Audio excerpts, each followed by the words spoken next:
Salut, le fameux salut. Alors voilà ce qui s'est passé en fait hier à 11 heures du matin. Monsieur François Legault, Premier ministre du Québec, a fait une allocution de 18 minutes pour annoncer sa démission. C'est très long, 18 minutes pour dire qu'il s'en va, mais bon.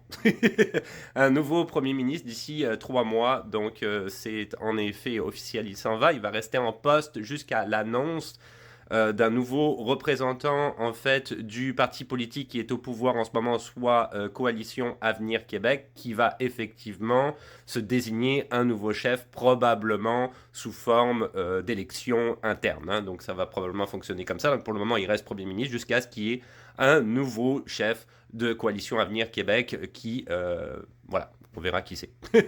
Alors 18 minutes c'est très long, ben oui effectivement il est revenu sur tous les bienfaits de ce qu'il a pu accomplir depuis 2018 je pense, la première fois qu'il a été élu.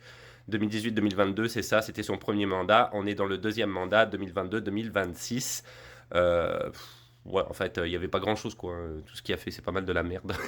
Ça reste mon opinion, t'es pas obligé de la partager.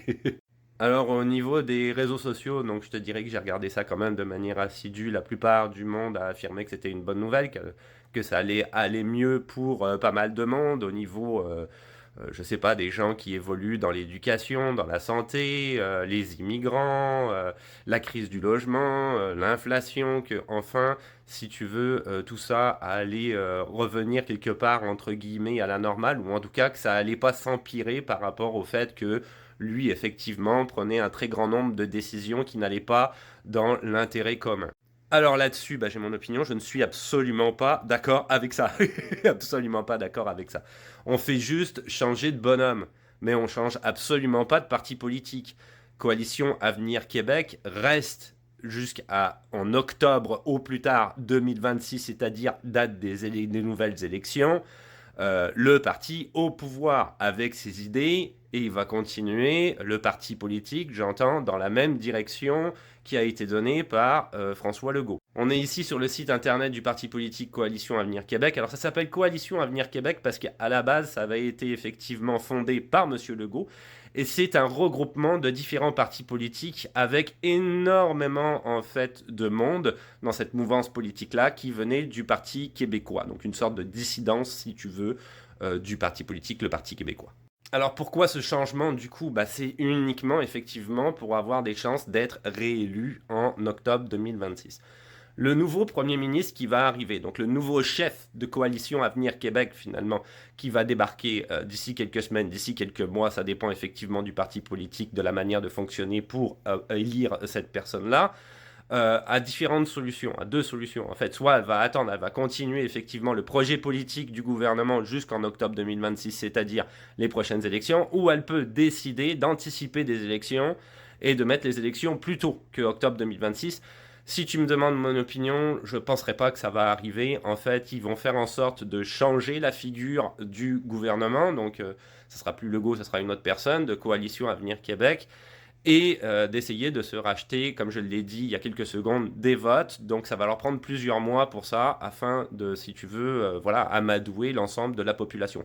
C'est clairement ça l'idée en arrière de cette décision-là de la part de Monsieur Legault. Alors on est ici sur ma chaîne Instagram, mais sur TikTok, sur YouTube c'est pareil. Ce n'est pas sans rappeler ici, tu vois, il part, j'avais indiqué, Monsieur Trudeau avait également donné sa démission en 2025, avant les élections au fédéral.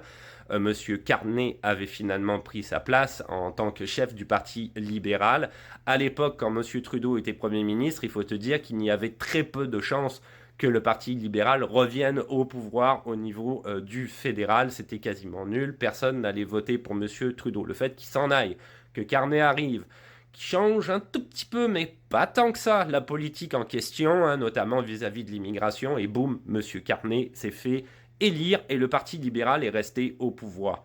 Donc on est réellement, et c'était quelques mois également aussi avant les élections, donc on est réellement dans exactement la même optique que ce que a appliqué juste là M. Legault avec Coalition Avenir Québec. Alors pour conclure, est-ce que c'est une bonne nouvelle? Non, je pense pas. Je pense que c'est un feu de paille. Après, tu peux être content de plus voir ce monsieur-là qui est quand même assez désagréable.